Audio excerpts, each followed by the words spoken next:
Hindi medium की book है जिसके अंदर विश्व की सभ्यताएं हैं, आप देख सकते हो। इसके अंदर आज हमको पढ़ना है सिंधु घाटी सभ्यता। सिंधु घाटी सभ्यता ये सब नवपाषाण काल, पूरा पाषाण काल, मिस्र की सभ्यता आएगी और बेबीलोन की सभ्यता आएगी, लेकिन हमको क्या पढ़ना है? सिंधु घाटी सभ्यता। ये मिस्र की सभ्यता के पिरामिड हैं, ये आप देख सकते हो। क्योंकि आपको पता हो कि आजकल के जो नोटिस या MCQ जितने भी आ रहे हैं ना, वो सभी कहाँ से आ रहे हैं आपको पता है? RBSE या NCERT की बुक से। तो ये ओल्ड RBSE बुक थी, चल रही थी राजस्थान बोर्ड में। जो सेकंड ग्रेड का टॉपिक है आपको पता हो सिंधु घाटी सभ्यता। एक टॉपिक हमारा है रीट में, जिसे कहते हैं सिंधु घाटी सभ्यता, दोनों के अंदर है। तो ये देखेंगे हम। तो ये आप देख सकते हो सिंधु घाटी सभ्यता की मैंने राजनीतिक व्यवस्था कल परसों पढ़ाई और ना उत्तर वैदिक काल और वैदिक काल दोनों का कंपेरिजन किया था, तुलनात्मक अध्ययन करके बताया था कि क्या क्या था, कृषि का आविष्कार कहाँ हुआ था, उत्तर वैदिक काल क्या था, वैदिक सभ्यता कैसी थी, इस तरह से मैंने बताया था। वर्ण आधारित थी, कर्म आधारित थी। और सिंधु घाटी सभ्यता की भी मैंने काफ़ी हद तक कुछ समझाया हुआ है। तो यहाँ से भारतीय उपमहाद्वीप में प्रथम सभ्यता उत्तर पश्चिम क्षेत्रों में विकसित हुई थी। कहाँ हुई थी? उत्तर पश्चिम क्षेत्रों में, तथा सरस्वती नदी के किनारे विकसित हुई है। सिंधु सरस्वती सभ्यता के नाम से जाना जाता है। भारतीय इतिहास संस्कृति में सरस्वती नदी का सर्वाधिक महत्वपूर्ण स्थान रहा है। याद रखना, वेरी इंपॉर्टेंट है। भरतपुर में महज गांव है जहां सिंधु सरस्वती सभ्यता के स्थल मिले हैं खुदाई के दौरान। शुंग वंश, कुषाण वंश, महाभारत काल की सारे सिक्के वगैरह, मृत भांड वगैरह सब मिले हैं। तो ये करंट अफेयर की दृष्टि से महज गांव भरतपुर का, जहां सिंधु सरस्वती नदी के अवशेष मिले हैं ना। इसी के तट पर वेदों की रचना हुई, किस पर? सरस्वती नदी पर। यह आया हुआ एग्जाम में प्रश्न है। वेदों और वैदिक साहित्य, महाकाव्य, पुराणों आदि में इसका व्यापक विवरण प्राप्त होता है। सरस्वती नदी, सरस्वती नदी को सिंधु नदी सहित 6 नदियों की माता माना है। तो सरस्वती नदी सिंधु नदी से भी प्राचीन है। सरस्वती नदी सभ्यता सिंधु घाटी सभ्यता से पूर्व की एक सुसंस्कृत, सुव्यवस्थित सभ्यता थी।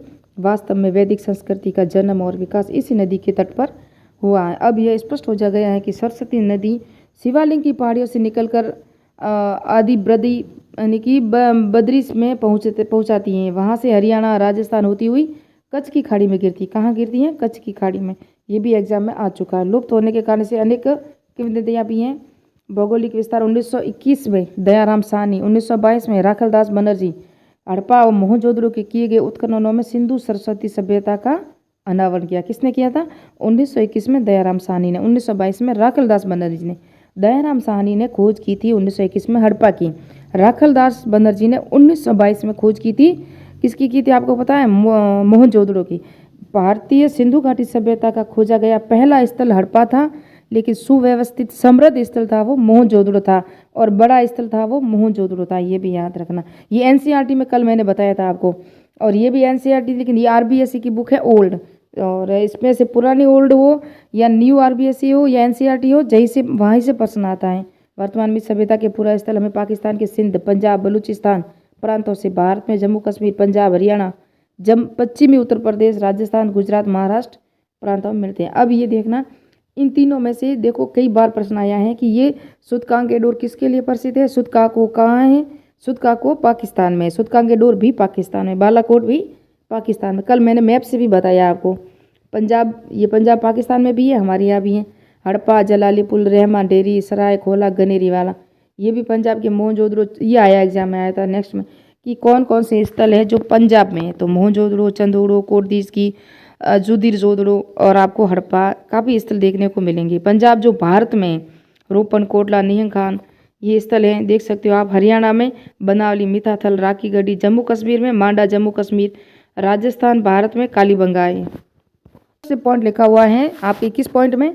सेकंड ग्रेड में लिखा हुआ है। रीट में भी लिखा हुआ है कि नगर नियोजन व स्थापत्य कला सिंधु घाटी सभ्यता की। तो हम आज नगर नियोजन ही देखेंगे क्योंकि वीडियो बड़ा ही हो जाएगा। सुनियोजित नगरों निर्माण सिंधु सरस्वती सभ्यता की एक अनूठी विशेषता। प्रत्येक नगर में के पश्चिम में ईंटों से बने एक चबूतरे पर गढ़ी या दुर्ग था। पश्चिम में था, याद रखना। और वहाँ क्या था? चबूतरा था ईंटों से बना, उस पर गढ़ी या दुर्ग का भाग था। इसके पूर्व की ओर अपेक्षाकृत नीचे धरातल पर नगर भाग प्राप्त होता है। तो अब पूर्व में नीचे था, पश्चिम में ऊपर था। पूर्व में चबूतरा बना हुआ था, जो पूर्व का भाग था आपको पता हो तो अपेक्षाकृत नीचे धरातल पर नगर भाग होता था, जो सामान्य द्वारा निवासित होता था। गढ़ी वाला भाग शायद पुरोहित अथवा शासक का निवासित होता था। यहाँ मैं आपको बता दूं ये 2 टीले हैं, ये देख सकते हो, ये चबूतरे पे बना हुआ है।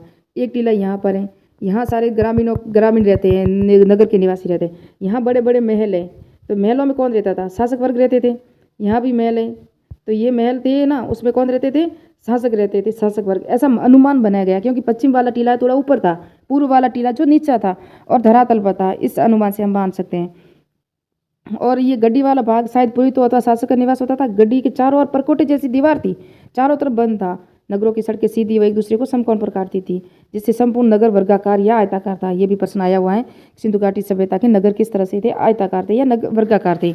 आयताकार, वर्गाकार है ना, वर्ताकार। सिंधु सरस्वती सभ्यता कालीन सड़कें प्राप्त चौड़ी होती थी। इसकी चौड़ाई 9 फीट और 34 फीट तक मिलती हैं। कभी कभी इन सड़कों की आधे मील की लंबाई तक मिलती हैं। भवन निर्माण आकार प्रकार में जिसकी पहचान धनाढ्यों के विशाल भवन, सामान्य जनों के साधारण घर, दुकानें, सार्वजनिक भवन आदि के रूप में की जा सकती हैं। साधारण घर प्राप्त बड़े होते थे। घर कैसे होते थे? बड़े। मध्य में आंगन होता था, आंगन में एक कोने में ही भोजन बनाने का प्रबंध होता था। वर्तमान में आज भी हम अपने गाँवों में जाते हैं ना, तो हमें आंगन बड़ा दिखता है, और जैसे हम मारवाड़ी भाषा में कहते हैं ओंगणो मस्त घणो है, तो आंगन बड़ा दिखता है। आंगन के बीच में ही चूल्हा भी होता था, क्योंकि सारे आंगन में बैठते थे शाम को, और घर की औरतें वो खाना बनाती थी, परोसती थी। और आज भी है हमारे यहाँ गाँवों में वही परंपरा चल रही है। प्रत्येक घर में स्नानागार, पानी की निकासी के लिए नालियों का प्रबंध आई। ये भी मैंने कल बताया था कि कालीबंगा में नालियाँ लकड़ी की बनी होती थी। बाकी हमने देखा लोथल में थी वो कच्ची ईंटों की बनी हुई थी। बाकी कई कई जगह हमने देखा पक्की ईंटों की नालियाँ बनी होती थी।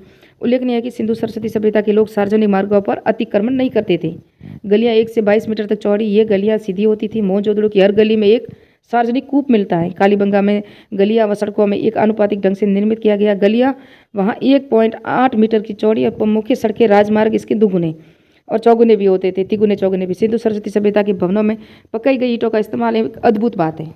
जब भवन होते हैं ना, भवन, वहाँ पकाई गई ईंटों का प्रयोग था, जिस समय अन्य सभ्यताएं पक्की ईंटों से अनभिज्ञ थी। आपको पता हो तो कराची से लाहौर तक सड़क निर्माण का कार्य चल रहा था, वहाँ से सारी ईंटें लाई गई थी और वो सारी ईंटें पक्की थी, अनभिज्ञ थी। उस समय सिंधु सरस्वती सभ्यता के लोग बड़ी कुशलता से उनके प्रयोग कर रहे थे।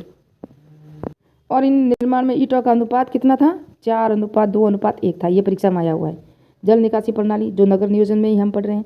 जल प्रबंध, जल निकास व्यवस्था सिंधु सरस्वती सभ्यता की व्यवस्था की प्रमुख विशेषताएं। लगभग प्रत्येक बड़े घर में कुएं की व्यवस्था थी। कुएं कितने कितने कुएं थे वो कल मैंने बताया था आपको। ये दूसरा तीसरा वीडियो है।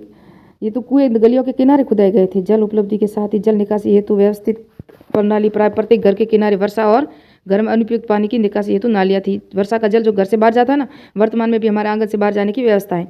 प्रत्येक घर की नाली गली की गलियों से होकर मुख्य सड़क की नालियों में गिरती थी। पक्की ईंटों से निर्मित नालियाँ अधिकांश ढकी हुई होती थी। नालियाँ भी ढकी होती थी, जो वर्तमान में हम देखते हैं शहरों में। नालियों के बीच में थोड़ी दूरी पर गड्ढे बनाए जाते थे। आज भी है हमारे शहरों में गड्ढे, जहाँ पानी इकट्ठा ना हो तो नाली को खोल के सही किया जाता है, जिसमें अवरोध कूड़ा कचरा गिर जाता है तो जल निकास के बहाव को रुकावट नहीं होती।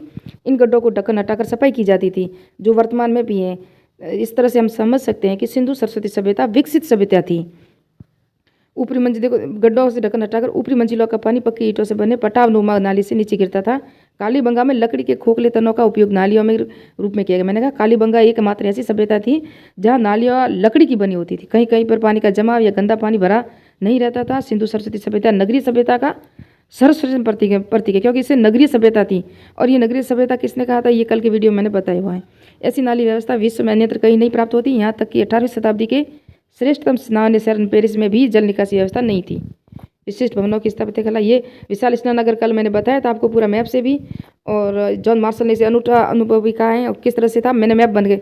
और सिंधु घाटी सभ्यता मात्र सत्तात्मक परिवारों का प्रचलन था, मात्र समाज सत्तात्मक सभ्यता थी। ये भी आता है नगर नियोजन में। खान पान, अपने भोजन में गेहूँ, जौ, चावल, दूध, मांस सब लेते थे। फलों में वे अनार, नारियल, नींबू, तरबूजा, खरबूज सभी ले परिचित थे। पशु पक्षियों में कटी फटी हड्डियों के मिलने उनकी मांसाहार का पता चलता है। भेड़, बकरी, सूअर, मुर्गा, बतख, कछुआ आदि का मांस खाया जाता था। अनाज व मसाले पीसने के लिए सिलबट्टे का प्रयोग होता है। सिलबट्टा कल मैंने बताया था आपको, सालर पत्थर बताया था, जिसका नाम था सालन पत्थर। वो एनसीईआरटी में लिखा हुआ था। रहन सहन, खान पान, ये सब नेक्स्ट पार्ट में कर मिलेंगे। मिलते हैं नेक्स्ट वीडियो में, क्योंकि वीडियो एडिट नहीं होगा। आज मेरा जो फ़ोन घर पे रहता था ना, वो फ़ोन बाहर चला गया है, जिससे वीडियो मैं नहीं बनाया, अभी बना रही हूँ, वो भी आपको स्क्रीन रिकॉर्ड से बना रही हूँ।